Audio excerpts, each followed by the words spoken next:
Welcome into another episode of Virtual Courtside with Dirk and Harris. I'm Harris with my ever so lovely co-host Dirk. I remember my name this time. Like I said before, we will have intro music at some point, and then Dirk started to beatbox. But since I wasn't recording his audio, we didn't hear it. Do you want to go again, or are you going to save it for the next time? You're now tuning into Virtual Courtside. It's pretty good. I like that. I like the Someone end. someone in Sweden is watching this. Yes.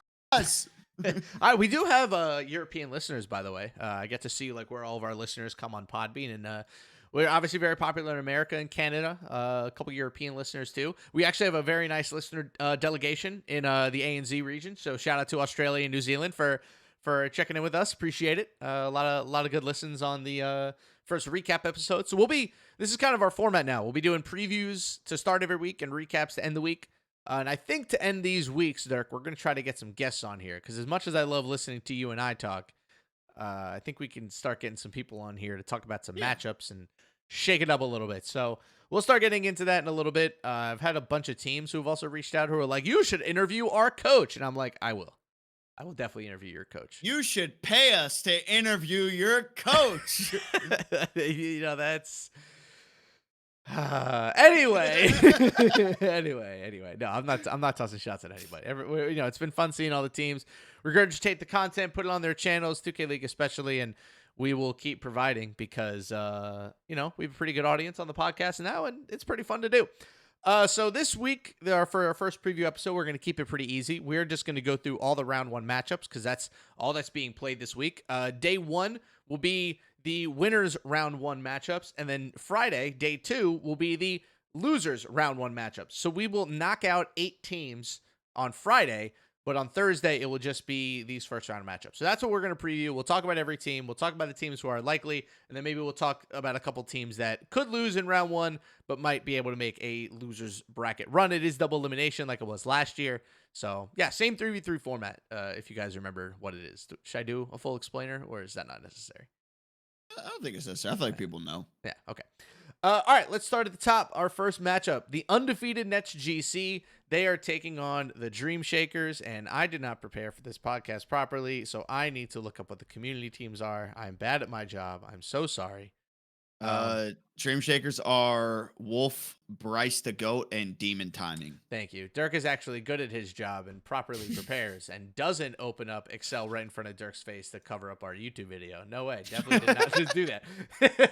Anyway, Nets GC, they have looked unbelievable so far. I wrote about them in my weekly preview on NBA2KLeague.com, talking about their start, talking about how great they're defending. But also, Dirk, they have a lot of upside. They are only shooting 45% from three as a team, despite having the best offense in the league. So they could get even better or even more efficient and start beating teams quicker. They have had a couple games go pretty deep. But yeah, they're already so good, and they can get even better. Yeah, I see them kind of cruising through this one. Especially, I think they played their game in Brooklyn. They ended up sweeping the Knicks. Yes. I want to start. Yeah. So that was the first sweep of the year. So they have been playing some close series, but I don't know, man. Like, part of me wants to really give a lot of credit to these community teams and feel like there's going to be some that are making deep runs. I just think 2K League teams are really starting to pull away with it. I really just think that they're starting to master the mode. So I think this is I'd say one of the easier calls, like a 1 seed versus the 32nd seed. Yeah. I got the Nets advancing. Yeah, I think the Nets will take care of business as well. Next one, we got Grizz versus Jazz. Fun matchup. 2 teams that had similar weeks, up and down roller coaster. Talent looks good. Both went 2-2. I don't know who I like in this matchup because I feel like if Vandy just wants to take over, he can. We obviously saw him last week, and now with the game's really on the line, this will be a big test for Justin, the first real one of his career. I thought he had a good debut week, but now the games really count. What is he going to look like? And of course, you can't forget about how good Miami looked in week 1. So I lean towards the Grizz, but I feel like whichever one of these teams loses in round 1, I feel like we're going to get a little run out of them in the losers bracket. So both of these teams are good. Just an unfortunate 16 seed versus 17 seed matchup. Yeah, I think I'm leaning more towards the Grizz. I don't know your opinion. My opinion, I felt like the Grizz group was harder than what the Jazz ended up getting thrown into. I'd agree. They got the Kings, you got the Blazers. Obviously, the Warriors in 3v3 don't have that same aura that they do in 5 versus 5. And the Lakers were phenomenal. But it was very worrisome for the Jazz to start off as hot as they did, and like that immediate drop off, like losing 2 in a row. For the Grizz, I just like the upside more, right? We have a lot of teams that are sitting at 500 going into this, and there's so many of them. Like, okay, where would you rank them? Yeah. Like Vandy for the money with the teammates that he has, and Icy and Don. I like them. I think it's going to be a scrappy series, though. I don't think it's going to be, a complete one-sided game going to either side. Yeah. I think it's going to be one of those very close games. So, and I'm also interested if Justin is going to make any changes with his play. He's the only guy who was on an inside-out playmaker for all of this 3v3 run so far. And obviously that Bill dunks a lot, 3-point shot, not as great. So I'm wondering if maybe we see a switch for the archetypes going to him. But I'm going to take the Grizz advancing forward, which would be, so what, Grizz and Nets squaring off from round 2 for me. That'd be fun. I think I'll agree with you there on the Grizz. Again, I think the Jazz might be a lower bracket team that could make a bit of a run, because I think out of the remaining teams down there, they should do just fine. I will say I need a little bit more offense out of Icy and Odon. Vandy is very ball dominant, so I get why they don't necessarily, but Icy's at 4.4 points per game. Odon's at 3. I need one of them to crack 5. I need one of them to get around that 5 to 6 point per game area, because at that point, you're just giving more cushion to Vandy if he has a bad game shooting 3. So we'll see if they can ramp it up offensively. Just a funky first week for both teams. Next one, 8th seed Pistons GT versus 25 seed Kingsguard Gaming. Wow.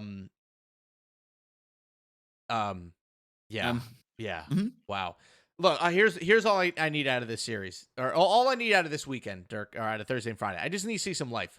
Need to see some life from the Kings. Need to see not even a lineup change, but like a strategy change, a game plan change, a game plan to shoot threes. Please score. I beg you. You're one of the best 3-point shooting prospects we have. Please shoot threes. I don't know what happened with him last week. He just decided not to shoot threes. It's very offensive to my personal Twitter brand.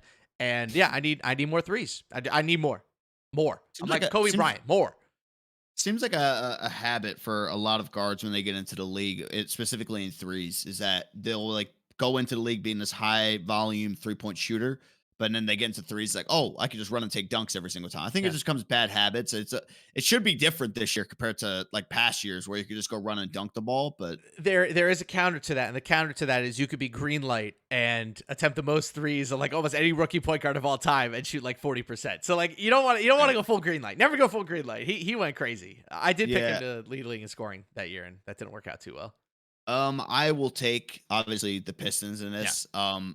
I think if the Pistons were to somehow lose this and go down to the losers bracket, obviously immediately becoming one of the favorites to come out of that. Yeah. But I that's when I start to maybe sound the alarm for Pistons GT. If you lose to Kingsguard Gaming in round number 1 of the first tournament of the year with this brand new rejuvenated team, I think there would be some potential calls for concern if that happens, but I think the Pistons should have no problem. Yeah, I agree. And also, this is like a minor beef game. I remember hearing rumors that like Score didn't want to play for the Pistons, and because like him and Ant have some sort of beef. I don't know. Who knows when it comes to these things? I just realized too. We can talk about it on here. We gotta play in like the geographic stuff of this and the servers that they're gonna be playing on. Yeah. Oh god. With some of these matchups. Thankfully, they'll always play on the higher seeds server. Yeah. Oh, okay. So they're not doing the thing where they'll flip flop. They will, but game 1 and game 5 will always be the home team or the higher seeded team. That was at least the rule they did last year. Yeah, that's always something that usually with some predictions, you want to go the skill wise thing, but you do have to play in the fact that latency is real. Yeah. Some teams don't have the greatest internet. Yeah. Some players on the community teams might not have the best internet. But yeah, I'll still go with the Pistons. Okay. Next up, 9 seed Warriors Gaming Squad taking up 24 seed Mavs Gaming. I'm gonna put a slight upset alert on this matchup, Dirk. I went back, I watched some of the Warriors games. They look good. They don't look great. They look a little uncomfortable. The Ney, Cease, lock power forward combination like kind of works. It also kind of doesn't at the same time. So I'm interested to see how that evolves, or if we see Kenny. Not that Ney or Cease are bad players by any means, but just sometimes in this weird 3v3 world that we live in, sometimes like the lineup you'd expect to work doesn't work. So I'm interested to see how it adjusts. And also, I actually think the Mavs weren't nearly as bad as we made them out to be last week. I think they just missed a lot of really important shots.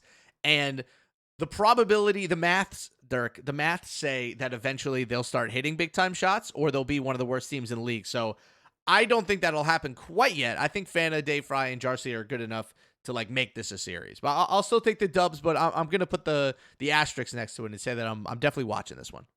Yeah, I as much as I was a proponent of the Mavs going in, I did like what I saw last week for the most part, but that closing is awful. And It's bad. there's one issue that you cannot have is against elite level championship caliber teams having lapses like that because they're going to punish you and they're going to close things out. So for that, I'm going to take the Warriors. I do agree. Like the Warriors they're still very funky. Like you can tell that they're still working on a They'll figure multitude it of out. things. I'm in the same boat as you. As I think CB13 is definitely the right person to have a guard. He's been playing stellar. You really got to figure out this situation though, with Cease and Nay. It just doesn't feel right. There's something. Maybe it's just Nay. It's not his natural position. So I think it's as simple as a fix of just let's bring Kenny in at lockdown, keep Cease at the power forward. We'll be good, and we can just move on from there. But yeah, I'm gonna take the Warriors here in this matchup too. Nay's been pretty good. 5 points per game.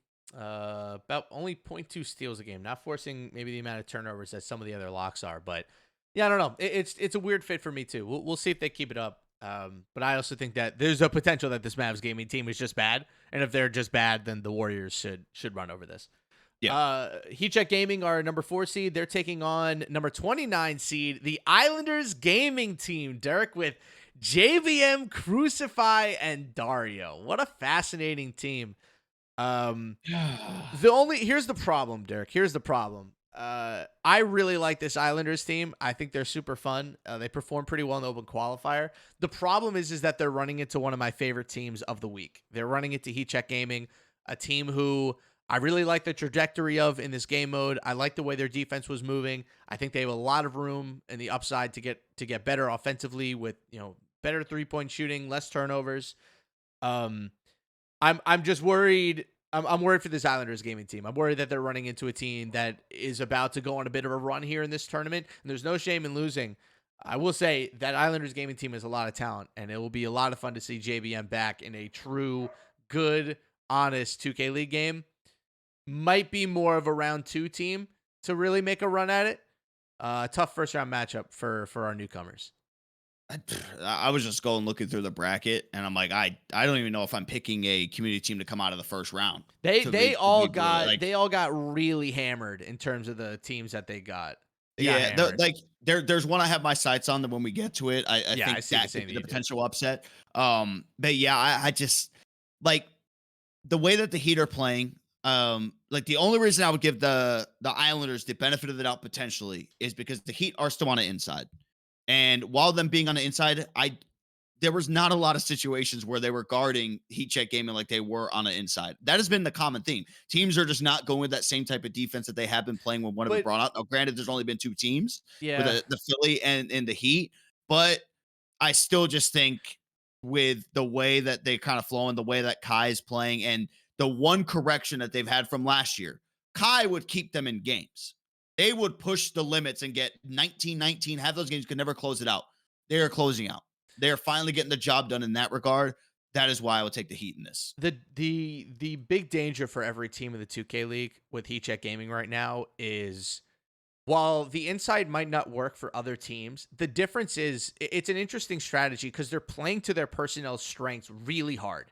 They know that Dietrich is an okay corner shooter. They know that he's a better interior scorer. They know that Kai is better shooting the ball from deep than he is like coming off of screens like a classic point guard. So Dirk, I mean, we saw it this week or last week. How many times did Kai take a 3 from the half court line after he got Badger? How often did he take these like crazy 30-foot threes and it would drag the defense out? And as soon as they dragged the defense out, they'd go down low to Dietrich for easy points. Like they just have a really good win condition. I'm very interested to see how a community team defends them. They might not bring the same, usual kind of rotations to the level, but Dario's good. JBM knows what he's doing out there, so this will be a fun matchup.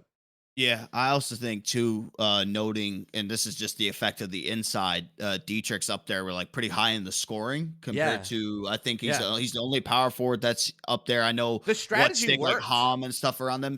Like it should work. That's the thing, right? Yeah, he's gonna get hits. It just depends how much they just want to go get twos. Realistically. Well, right? I think the bigger issue will end up being how do they do against teams that shoot a lot of threes? Because if you look at the matchups that they had last week, they weren't really like heavy 3-point shooting teams outside of the Celtics. So it'll be interesting how does it work against the best teams in the league? Like, how is an inside going to work against Nets GC? How is an inside going to work against, Pacers Gaming or something? I'm interested, but I think the fact that it's Kai and Dietrich doing this versus random 2K League point guard A and random 2K League center B, I think really, really matters in this situation. Okay, 76ers GC, number 13 seed, taking on Duke Savinitos 20 seed. I'm going to put an upset alert here, and I'm actually going to pick the first round upset. I like Duke Savinitos in this matchup. I think the Sixers, I don't like picking against them ever because they use it as fuel and they're going to use it as bulletin board material. I just don't like how they look. And I think that they might not like how they're playing either. The Dre thing is weird. It's weird. And what they're going to say is like, oh, we're just playing a different style, but like, where are the threes? Where's the what happened? He was one of the most dynamic scoring guards in league history. Like one of the best. He was one of the 5 best guards in the league. And it's like the Monstars stole his scoring power. I don't understand like what this difference in game style is coming from, because it doesn't feel like development to me, Dirk. It's just a confusing style of play difference, because you see the name Dre and you see DT and DJ out there. DJ is the best offensive player. He's a lockdown. That's not going to work out well for them long term. So for now, I'm going to take Dukes. I think they're better than the numbers suggest. They were better out there with Warnox than they were with Gazuli, and I think Ryan 101 is starting to get more comfortable. I think the Sixers are in a bit of a danger zone here. I think they could win this first round matchup and then lose very quickly in round 2 to Heat Check Gaming. I'm concerned for the Sixers team. I don't really understand what they're trying to do.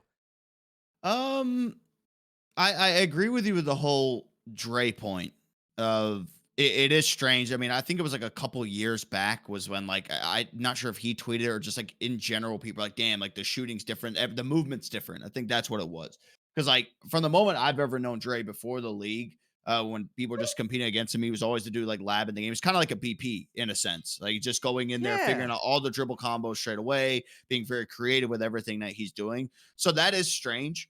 I know these teams matched up in the groups last time. I know Dukes took it in 5, but that was also when Philly made the adjustments to switch back to the inside. I want to say they gave up the first game, then they ended up switching to the inside big, and then that's when everything started to turn around, but they lost a close game 5.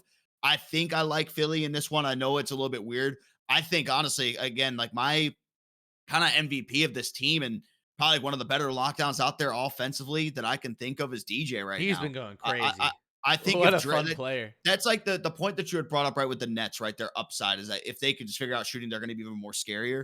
I think for Philly, with how good DJ has been, if you can just get a little bit more from Dre, to the moon. Well, to the moon with their play style. They took DJ off the court. They started Gradient to close out the series against the Wiz. That's my point. Oh, in like, DC. In DC, that's my point. Like, this team is in such a weird spot. Like, they beat the Wiz, right? Like, fine. Like, they beat the Wiz, but in those games, Dre had 9 points, 4 assists, one for that, 6.6 assists, like playing with the inside. I don't know. I wonder this. I think the style that the Sixers are using is correct. I honestly wonder if Jaden is the better guard to use though for this style, because similar to the Heat, you need a guy who's willing to take like really deep threes, and I'm just not sure. I need to see more of the Sixers, but I'm in a weird spot with them going into this week. I don't really know how to read them. Yeah, I know that Philly beat the Wiz. Yeah. I just didn't know what came out of the lineup. It was game 5. They put Gradient in and went to the interior or in the inside big. Sorry. But I mean, I do agree with you to play with an inside. Like you do have to play this. Like you can't have a brain in a sense when you're playing with an inside. Like you have to make the basic reads, either throw it down to the paint or you're just chucking it up, and you got to be okay with that. I don't think Dre's one of those players. He definitely thrives with the popper out there. Give him as much space as possible to orchestrate and work with. Yeah.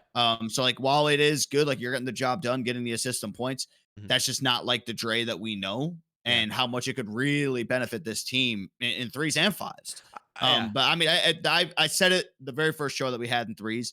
It would not surprise me if we get to like either bracket play or we definitely get to the switch and we see Dre out of there and we see Jaden in just because of the success he had last year. This is also coming from a place of like a little bit of sadness, because Dre was when he came in as a rookie and he was taking over for Radiant. I thought that was one of the most compelling storylines of the season, and he's done an amazing job being basically the face of that franchise since they moved on from Radiant and gave him the reins. And they've had so much success. They've won so much with them. So it's just weird. It's weird to see a great player develop in this fashion. I was expecting him to go towards the scoring, and he has gone way down on scoring and way towards playmaking. I think it'll help him for fives because Jaden is amazing. But it's just interesting to see Dre play like this in threes. On to our next matchup. T-Wolves Gaming, our 5th seed, taking on Team Triple Threat, one of our community teams. Cap Got Game, Muwa, and it's Kiwi. T-Wolves. I'm gonna go T-Wolves here. They look good. They look good. They look real. I think they're for reals. For realsy. I like them. They seem to have the stuff. They have the juice, as the kids say. Yeah, Tutok hasn't missed the beat since getting into the league with his unique style of play. Bear going to the lockdown. We all thought it was going to be sub-goated. Bear's been playing great. Iggy Mo as advertised. Like if there was somebody to come in and be like, damn, are they going to perform well? Like, yeah, he's going to be fine. Mm-hmm. He has been playing phenomenal too. I think this team has so much confidence, so much swag with their abilities and the way that they've been playing. They're going to be one of the toughest teams, I think, to beat. I mean, I know that they're at the 5th seed in this. We saw, some inconsistencies with shooting in some games, specifically coming over from Tutok. But that's not really like a concern to me, I don't think, because even when you're looking at this side of the bracket that they're on with all the teams that are over here, I think that they are number one and everybody else is just kind of fighting for that second place spot. It's very hard to decipher who is the second best team that's on this side of the bracket. But yeah, I'll just take them again. I think it's just going to be a little bit too much for the community teams. Yeah, I agree. I think this T-Wolves Gaming team is very fun. Do you have any opinions, by the way, on Tutok and Benzo playing in post-draft? I don't like it, but, okay. I just... the rules are now starting to confuse me because I know they can play post-draft and I'm starting to see wagers, and wagering in gambling has always been the big no-no of the league. So I just sit there and I just open up the tweet. I'll be like, oh, wow, they're trying to wager Joe knows. Cool. But I want to DM and be like, hey, maybe we shouldn't do that because I don't know, but yeah, I have no clue where the rules stand. Dirk, I am paid to give a lot of opinions about things that happen with this league. Sometimes things falls into the category where I just don't care. This is one of those things. I just don't care. I mean, if I was competing and playing on the same, if I was competing and playing on the same team, I might be a little mad. But at the end of the, I've seen both sides of this, and this is my stance in life. I will always remain in the middle, and I will take your opinion over here. I will take your opinion over there, and see what you have to say.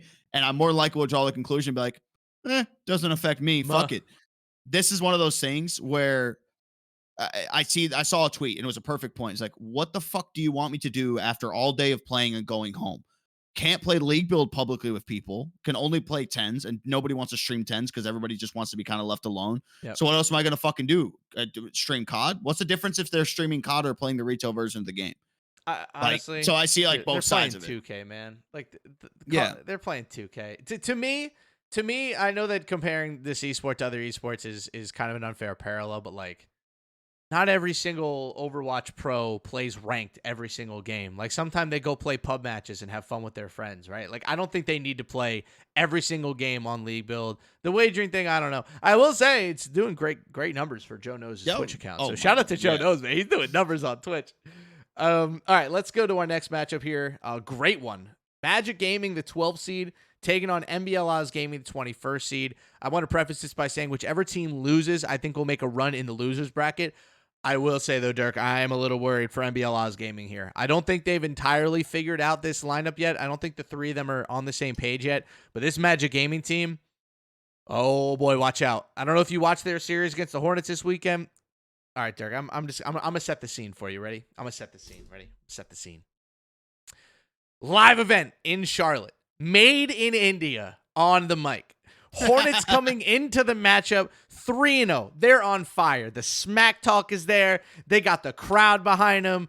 Big West is getting hype. Mainly India is doing PA announcements, getting these guys in there. First game comes up.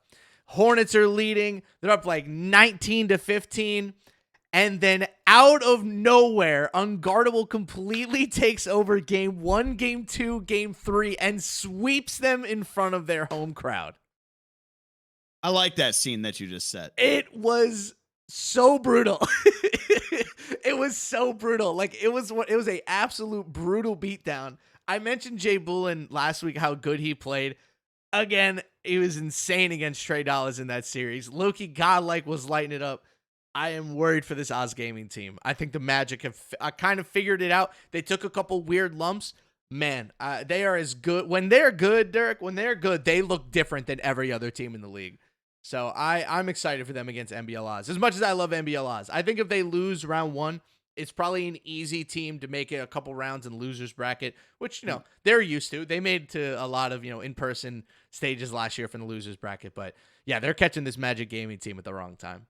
Yeah, I'll take the Magic as well. I think already beating them 3-1 in the groups, seeing the Magic just 3-0 the Hornets, who are looking like one of the better teams that we have in 3 so far. I think this was just like one of those ticking time bombs of we knew unguardable and then we're going to figure it out. Oh, yeah. It's just a matter of when. And yes, it was a very sloppy group stage. It was ugly.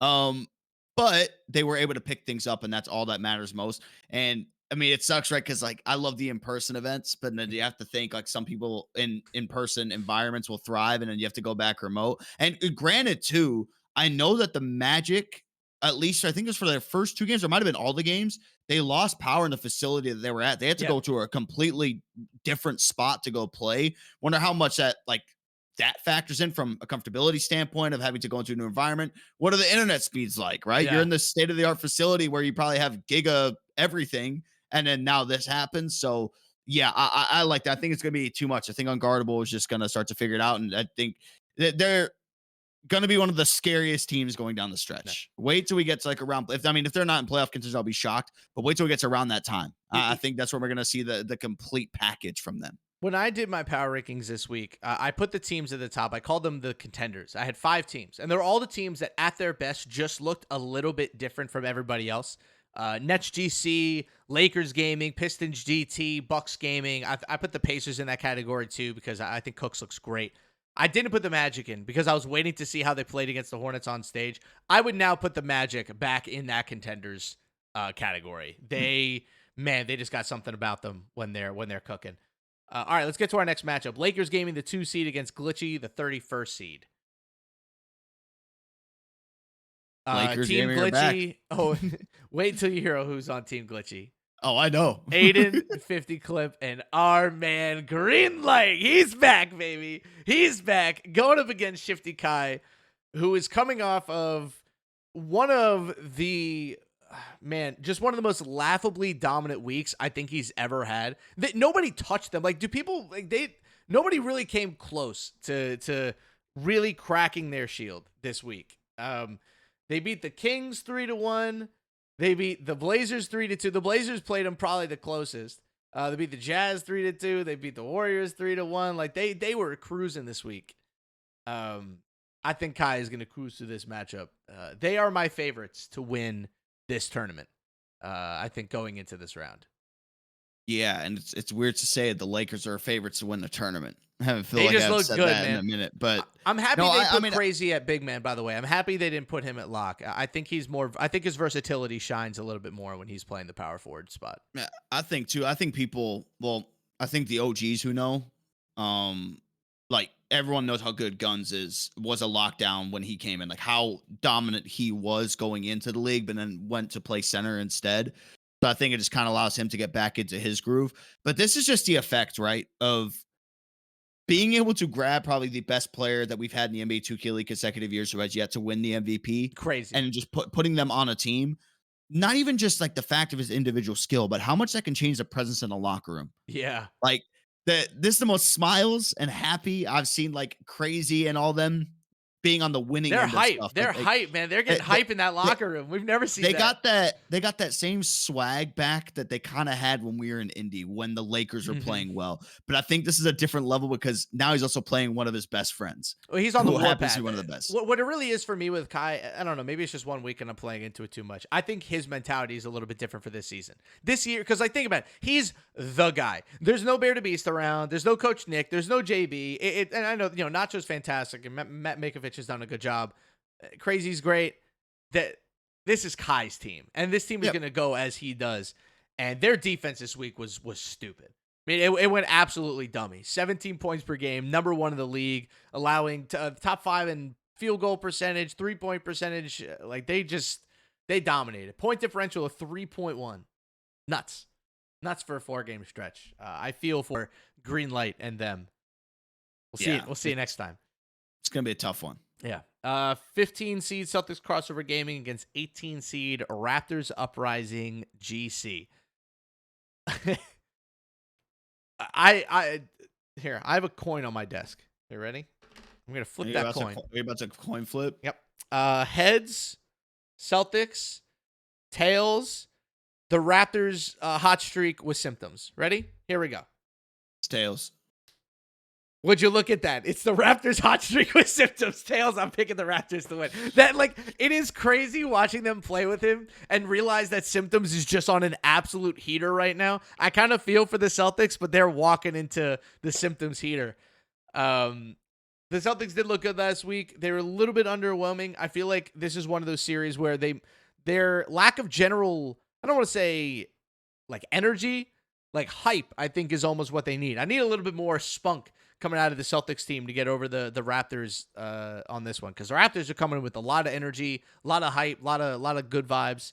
So yeah, we'll see how Boston does on this one. Tezos looked good to start the year as well. Yeah, I mean, like the Celtics are all quiet team, probably apart from Krizzy. And even in their games, while they have been playing well, it's not as explosive. They're not making, I feel like, as many big plays as you would expect this team to truly make. Yeah. And yeah, I mean, I think it's good going into tournaments like this. Like there's a reason I picked Tails. I want to make it clear is because I was going to go with the Raptors in this matchup. Okay. Just because of that reason of how hot they have looked with symptoms in there. I mean, it's so weird, right? When you just swap out one player, the difference that it can make. It's kind of the point we just brought up with Kai coming over to this roster, seeing the energy levels and how different it is to where now like seeing with everybody that's out there playing with Seam and Crush and how different it is with symptoms compared to what it was like with Antoine Love in those first couple of games that they played. So give me the real JT to lead the Raptors to victory. My one other slight worry with this, and this isn't like a proven thing. This is just how my eyes work. Leche has the dreaded 3-point percentage is higher than his field goal percentage. He's shooting 74.1% from three and only 72% from the field. Usually when stuff like that happens, we see a pretty big downswing on one of those stats in order to kind of average it out, because it's just too weird. Usually that comes in 3-point percentage, usually some sort of cold streak. So I hope that cold streak doesn't hit Leche at the worst time. Let's go to our next matchup here. The number 7 seed, Blazer 5 Gaming. You just can't kill them. Going up against number 26, the Dribble Gods. Kenny Zeus returns to the league with JG and Baby Virgil. The Blazers, man. Oh, the Blazers. You know what, Dirk? Because I have no life, I went back and I rewatched the Blazers games. Okay? Because I was like, how did this team go 2-2? After watching their games back, I still don't know how this team is 2-2. Claude was great. He was really good. Like, maybe we should have thought, should Claude get player of the week nod for getting this team to 2-2? And that's not to say that May and Chaos were bad. It's just May and Chaos played, I think, as well as you would expect them to play on their given positions. I'm going to put this team on upset alert. That Kenny Zeus looked really good on that Dribble Gods team when we were in qualifiers. I'm in the worry zone for the Blazer 5. You're shaking your head no. No? I'm not. I think this is the team that could get upset by a community team. I see. I'm going to say no to the upset. I just don't think Kenny Zeus, Jay Gilbert, and Baby They Virgil looked good. Yeah, they look good against other community teams. Oh, come on. Come on. I've seen Kenny Zeus play in the league before, Harris. Oh, no. If you said that about Trey Dollars last year, you would have missed out on one of the great community team runs of the year. I've seen Kenny Zeus in the league. Multiple years. I don't think that's going to be enough to will them to victory. I think that the way B5 closed out, starting 0-2, and then back-to-back sweeps, which sweeps are a rarity right now. We are not seeing a lot of sweeps, and the most impressive sweep came from Jazz Gaming, and it was a dominating sweep, I would say. 22-12 first game, close game in game 2, 22-19, then 22-16.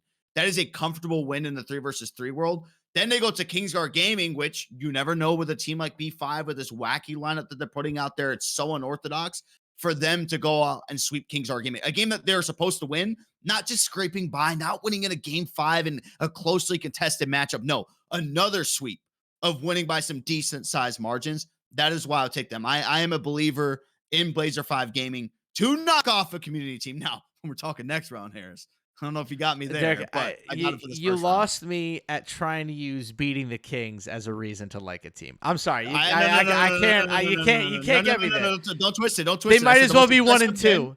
They might as well be 1-2 with losses to the Warriors and Lakers. The win was beating the Jazz, who, yes, they were on their starting to their climb, but they swept them. Then I said, you know how many teams we could sit here and look at? Yes, it's the Kings. We could look at this Kings one and be like, fuck, man, Blazer 5. Yeah, they're supposed to win it. What if this went to a game 5? And then we'd be like, oh, shit, they swept them. They comfortably swept the Kings. How many teams in this league that are fucking really good go into matchups that you're like, oh, they're supposed to win, and somehow it's close? 21-14, 23-16, 21-15. That is a comfortable sweep in threes. That is a very comfortable sweep. I don't think the Blazers beating the Kings does not make me less worried about them losing to a Dribble Gods team that, yes, it was against other community teams. They were by far the best community team. By far. 7.5 weighted point differential. They won 92% of their games. They're the number 1 seed. And honestly, Dirk, you look back at last year, usually it was the number 1 or the number 2 seed coming into this tournament that made the biggest damage. I mean, Glow Navy was always the number 1 seed when the Trey Dollars and Dot Squad came in. They were the number 1 seed. They made it all the way to the 3rd round. I don't know. I think this Dribble Gods team is going to make a run here. I think they're actually really good. I'd take the Kings over Dribble Gods if it was the first round match. What? Oh, Derek, come on. We had community teams win games last year in these spots. Oh, like, I know. Really we had win. Community teams win games. We had community teams make runs. Except I'm holding the ones that were making runs was Lie and Rel and Fluke Lock. Yeah, and then Trey Dollars, Dario and Jolo. 3 guys that are fucking phenomenal who should have guaranteed spots in the league for so many of them. You got Kenny Zeus, former league guard who played in the league for 2 years. You have Baby Virgil, who is a center that is made by board 2 years in a row now. And Jake Gilbert, who has changed his gamer tag thinking that we don't know who he is, but we know who you are. Exactly. We know who you are. Know.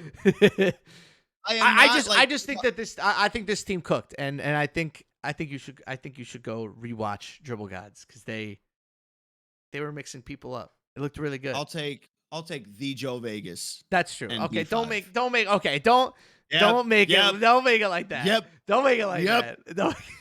That's the Joe Vegas and Blazer 5 game. Fine. Let's move on to the next one here. Cavs Leads and GC, the 10 seed, taking on Knicks Gaming, the 23 seed.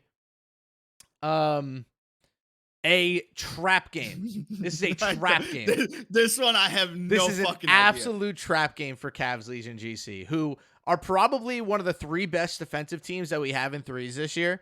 The Knicks are also as good, I think, defensively. Neither of these teams can shoot. Like, it's laughable how bad both of these teams are at shooting the basketball. And the Knicks, I don't know when they did it. It might have been the last game they played against the Nets. They put Radiant in. They did. And they ended up losing. But is that going to be something consistent moving forward? Is Radiant going to be the guy now? I would be shocked if Radiant is their main guy going forward. I will say he came in and didn't really shoot that much better than Malik did. I mean, it is crazy that we are in a situation like having to genuinely think about who's going to win this, like calling it a trap game. Trap game. Because like the Cavs should easily take this. But the question is, like, can they shoot? I don't know about easily. It's still Malik's stick and Radiant. They still made it pretty far in most threes. You know, it's just a slow start, right? They went, 1-3? I think the way TB is playing, who I made that somehow accurate call out, that just watching the games, like, damn, TB is just plucking the ball, getting more steals than everybody. I think he's probably still at number 1. Do you want to know something crazy? What? He's now number 2. Oh, who's number 1? Guess. Stick. At 1 steal a game. He's literally averaging a steal a game. I'll go with him. I think DJ Too Cold is better than Feast in threes. Okay. And I think Killy will figure out this shooting struggle that he has. So I don't think it'll be a comfortable game by any means, but I could see this one being like a 3-1 in favor of the Cavs. 3-1 in favor of the Cavs. Hold on. I have to fix something really quick. Stick is 96, right? Yeah. Oh, that should be working then. Okay. I have the Knicks winning this one. I think the Cavs are in a real hole here offensively, and I'm giving them universal motivation to fix their shooting because what happened? 35% as a team? No, not in the house that shoot more threes built. No, thank you. Pacers Gaming 3C taking on the GCL underdogs. This is the Twins team.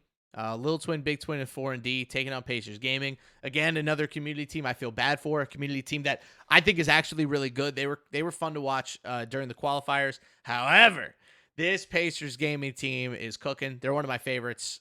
Cooks looks great. And if Jay Snags keeps playing like this, I think this team can make a pretty deep run, Dirk. I would not be surprised in a Final Four trip for Pacers Gaming in this tournament. This was one of the ones I had like a sneaky, very big upset alert potential. Interesting, really. This is the one that I was looking at. While the Pacers have been so good. Wait. Hold on. Wait. You have Pacers Gaming as an upset alert. But when I bring up Blazer 5 Gaming as an upset alert, do not compare Lil Twin, Big Twin, and 4 and D to fucking Kenny Zeus Virgil and fucking Jay Gilbert. They were a mid team. They won 50% of their games. Don't compare. Wait a minute. One 3 is way better than another 3. They're playing against the Pacers. 2 of them would potentially be in the league already if they didn't pull out of the draft pool. I don't know. I'm upset. I'm upset.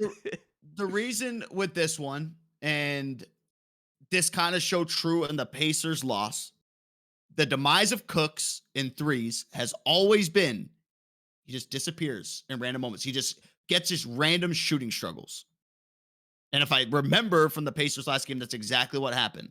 The Cooks offense slowed down just a little bit, which we had seen with him with the Bucks. I'm actually going to go through and double check to make sure that is the case. I'm pretty sure they went 3-1 and lost an insanely close game 5 to T-Wolves Gaming. Cooks did have a bad shooting game in that game 5, but he was much better throughout the rest of the series. But though granted, I said that there could be a potential. Does that mean I'm taking Little Twin, Big Twin? No. But I said if there was going to be one, this would be it. Oh, so you baited me is what you're saying. Yeah. Oh, yeah. Easy bait. Hook, line, sinker. I just still don't think I've picked a community team to go through. No, you haven't. But yeah, I think the Pacers will get the job done, but I know like with Lil Twin, D kind of on this like revenge tour, Big Twin as well. This could be one I could potentially see like if there's any type of lapses and how comfortable. I think chemistry is also a big thing when you're having that like 1 and 2 in terms of 1 and 3 in threes with a point guard on the popper.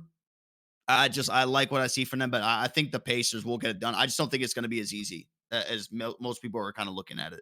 That's fair. I'll also put out a small ad wave on D. I feel like he's in a big spot here. The experience last year, if he plays well these next couple of weeks leading into ad wave, would not be surprised if a team that needs a lock picks him up. So yeah, I'll put that out there. Next one up, number 14, Wizards District Gaming, taking on a shocking seed number 19, Gen G, who I have no idea how they are seed 19, because every time we watch them, they looked fantastic. But Dirk, is the Gen G bug contagious across coaches? Could it be that this franchise is simply cursed in this game mode and can't win? Because every time we watch them on broadcast, we're like, wow, Gen G looks great. Wow, look at Gallo. Wow. Buddy, they went 2-2, and they were 8-10 in games. What happened? How did this happen? Even better. They have a 1.6 point differential, which ranks top 8 in the league, and yet they're 2-2 with a negative winning percentage. How? Well, how? The point when we were constantly bringing up Gen G was at the start. Because remember the whole game 5 bug that they had last year, or like they would play close games and always lose in those series. They started off 2-0 with 2 game 5 wins. So that's when we start to set the precedent of like, oh my fucking God, Gen G has done it. They are back. And then they play Pistons GT, get swept. Granted, all the games very close, but that gave you kind of that feeling of But last that's year the and years same prior with thing. Gen G. Not again. And then they play a game 5. I'm like, man, Gen G's been on a tear in game Here we 5, go. start 2-0 in Here we game 5. go. Then they lose a close one. That's when I like start to sit there. I'm like, damn, man. Okay, you had me in the first half.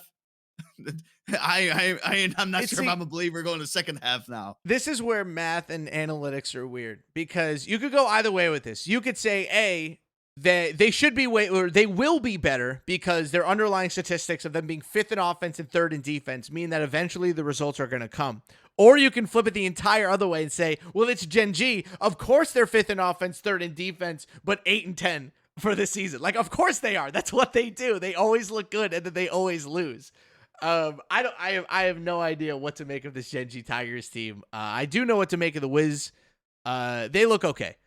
Benzo's figuring it out. That series against the Sixers was tough. That series was there for them to win. This is a big series for them. This is a really big series for I think their confidence for the rest of the year. Obviously, you don't want to get beat down too hard, but if this Wizards team loses 2 in a row and is out of this tournament by the end of this week, it's just not. I just don't think it bodes well for the rest of their 3v3 season. So it's a big series for them. Big series for Gen G too. I think one of our more enticing first round matchups. I'm excited to watch this one tomorrow. So who you got?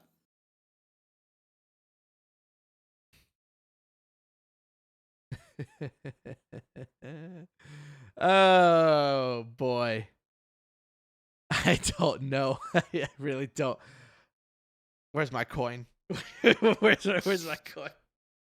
Heads is Wiz, tails is Gen G losing like they always do. Heads. It's tails. It's tails. It's tails. I'll take Gen G, but I'm not confident about it. Yeah. I think the Wiz are starting to gain a lot of traction with Benzo. Okay. I'm gonna take the Wiz. I don't know if it'll come back to haunt me. I don't know if we're gonna get like Gen G of the first 2 games. Gen G, but still, no, but this even is how then, the like series is gonna go. Gen G is gonna win game 1 and game 3, like 21-10, and they're gonna lose the other games by 4. It'll be like 21-18, 22-19, 21-17, and they'll lose. And we'll end we'll come back to broadcast, and day 2 will be like, wait. Gen G lost the series 3-2. Like we'll just be so shocked. Yeah, I'll take the Wiz. Okay. I think it's probably gonna be game 5, and it's just gonna be a battle of who's gonna choke, who's gonna play a little bit better. I think the only concern, like if you go back and look at the Hornets series that Gen G played where they lost that game 5, in the both games that the Hornets ended up winning, Trey Dawes went crazy. I think he missed 1 shot in the last final. Well, sorry. In their wins, he only missed 1 shot in the 2 games on the closeout. Yeah. And that's just like inexcusable. I don't know what was happening if Gallo was getting switched into the play or if Law Richards is getting busted one-on-one. But that's just something that they have to fix going down the stretch. And I think Benzo can capitalize on it. It's just the Gen G curse, man. It's the curse of the Tigers. This is what happens when it's the curse of Shanghai because they moved from Shanghai to Lexington, and ever since they haven't been able to win in 3v3. Blame Kentucky. Blaming Kentucky. We got 2 matchups left. Hornets Venom GT, 6th ranked team, taking on Rim Runners, ranked 27. Rim Runners this year consists of, there we go, Shifty, Swags Returns, and Quickster. We watched them during qualifiers. This team could not stop yelling at each other.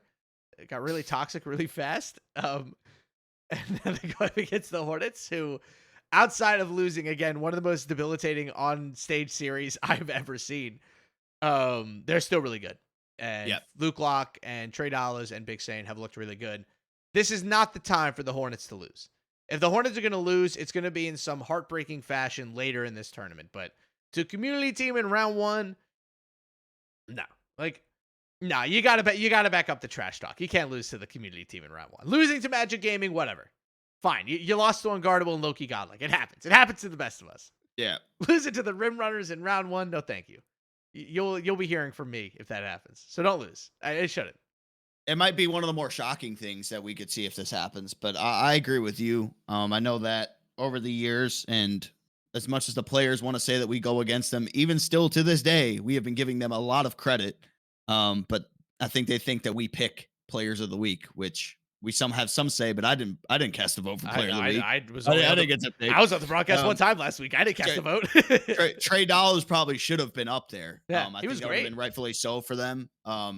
It's just something about him in 3 versus 3. Like, I don't think anybody expected it last year with Dot Squad. It's so now funny. coming into this year, getting the opportunity with like an actual 2K League team and getting off to it right from the jump and getting all these repetitions in. Isn't it wild how the number one thing that we had an issue with him for season 5 and season 6 on 5v5 is the fact that he can't create off the dribble. And then he gets into this fucking game mode. And he's like the best shot creating guard that we have. I don't understand it. I don't know what happens. He was great during Pro-Am this year in 5v5 creating zone shots. So maybe we'll see that differently this year. But Trey Dollars, you are an enigma.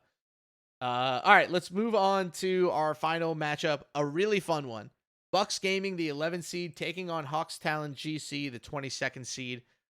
Throwing a little wrench into the plan. I think I'm going to, my Twitter has not worked today, so I don't know if I'm right about this. I believe Dimes tweeted out that he's having his daughter or his wife is planning to go into labor soon. So if that's the case, congratulations to the both of them. That's an extremely exciting thing. But also, I believe that means that he's not going to be here for this week. Yeah, here's the tweet. 2-2 going into bracket play after competing in a tough group. Baby girl's due any day now, so I had to come back for the birth, but she and I both will have our Bad Buck shirt on for bracket play. Okay, so that means likely no Dimes for probably the rest of the tournament, I would say. Maybe he'll come back for the week after, but we'll see. It does probably mean that we're going to get a CP Dawsix Johnny Red lineup for this matchup. Going up against a Hawks team that just when I thought I was out, they pulled me back in. They've reversed it this year, Dirk. Hawks Talon is actually a really good defensive team. They just can't score at all. So I'm interested if the offense gets turned on. The Bucks are using a different lineup for the first time this year. CP's making his debut. Likely, what will this look like? I'm gonna put a slight upset alert on this game. Slight, like 2 out of 10. But I feel obligated to put it down in some way. Here's my thing. I don't think CP is going to play. Really? You think Retro's going to play? I think Johnny Red with he's like 11 points per game. He's been cooking. That's going to be more efficient offense. I think CP is going to give you jumping into the lineup. Okay. I think that this opens up the doors to get the rookie some reps in a big time game. Okay. But I would be shocked with how good Johnny Red is playing to move him to the power forward position. Okay. Because like his scoring numbers are insane, right? They are insane. And like they can be even better. If I had to guess, like CP scoring last year, he's probably like a 9 points per game guy. Yeah, he was up there. He had a pretty good season. Like 9-10 or something like that. But I just think you let Johnny Red go off. You bring in Retro, the power forward that you wanted, a guy that, even coming in, maybe some people are like, oh yeah, like he could be playing threes over Dimes. I think it's going to open up for him. So I actually kind of would be shocked. I think it'd just be weird to throw one of the best players, if not the best shooting guard. Well, it's so hard to call it with him and Kai. Second best shooting guard in the entire world, Johnny Red, to take him off of what he is doing and then bring in somebody else. I feel like the best swap would end up being to put Retro at that 4. CP last year, 11.8 points per game, 2.3 assists per game. Shot the ball pretty well. I mean, the stats last year were a little bit more inflated guard wise than they are this year. I would be surprised if CP doesn't get the nod. I think I disagree with you. I think they're going to put Johnny at the 4 because they know that works. When you're losing a guy like Dimes, you have to go to like what works. And respectfully to Retro, like I'm trying to get dubs here. I'm trying to make money. We can get the rookie valuable reps later. I need CP to get some reps. I need my point guard to start getting some reps more so than my power forward, It's like you saw it work last year, but you had Cooks. Cooks and CP are completely different players. Yeah, but CP's still real good. He can beat the Hawks. I agree, but like the play styles is what's the difference. CP is such a twos heavy, let me go dunk the ball guard.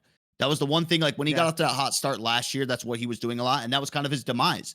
Cooks was like, I'm just going to put them up. In fairness, Johnny has been scooping the hell out of that ball.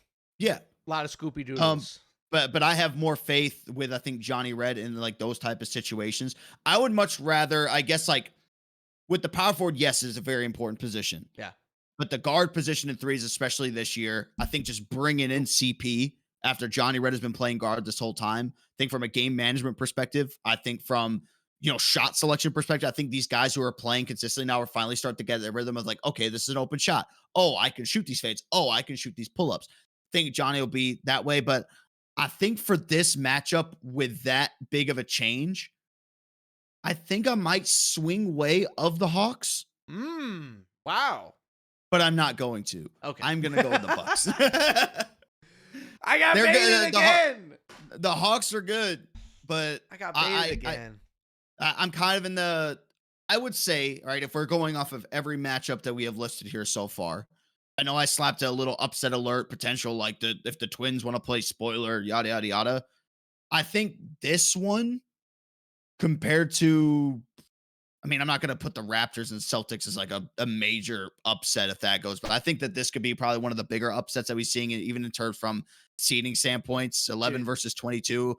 I think like the NBL one, but I'll go with the Bucks. Dude, here we go again with us talking about the Hawks playing upset. Do you know what us picking the Hawks is like, Dirk? Us picking the Hawks is like when you're trading stocks and you just keep buying the dip, hoping that it's going to go up. And it just keeps going down every single time you buy the dip because you think to yourself, there's no way it can go down from here, right? It's already gone down as far as it can, and it somehow keeps going down. That's the Hawks. And I keep picking the Hawks, and I keep losing on picking the Hawks. So until they start, dude, what's going to happen, Dirk? I'm going to stop picking them to win. Then they're going to start to win, and then I'm going to start picking them to win, and they're going to start losing again. And I'm going to be mad. I'm going to be mad at the end because they're going to fake me out. But yeah, I actually think the Hawks in the losers bracket, real talk, are a bit of an upset pick. I like the MDS underrated GOAT combo.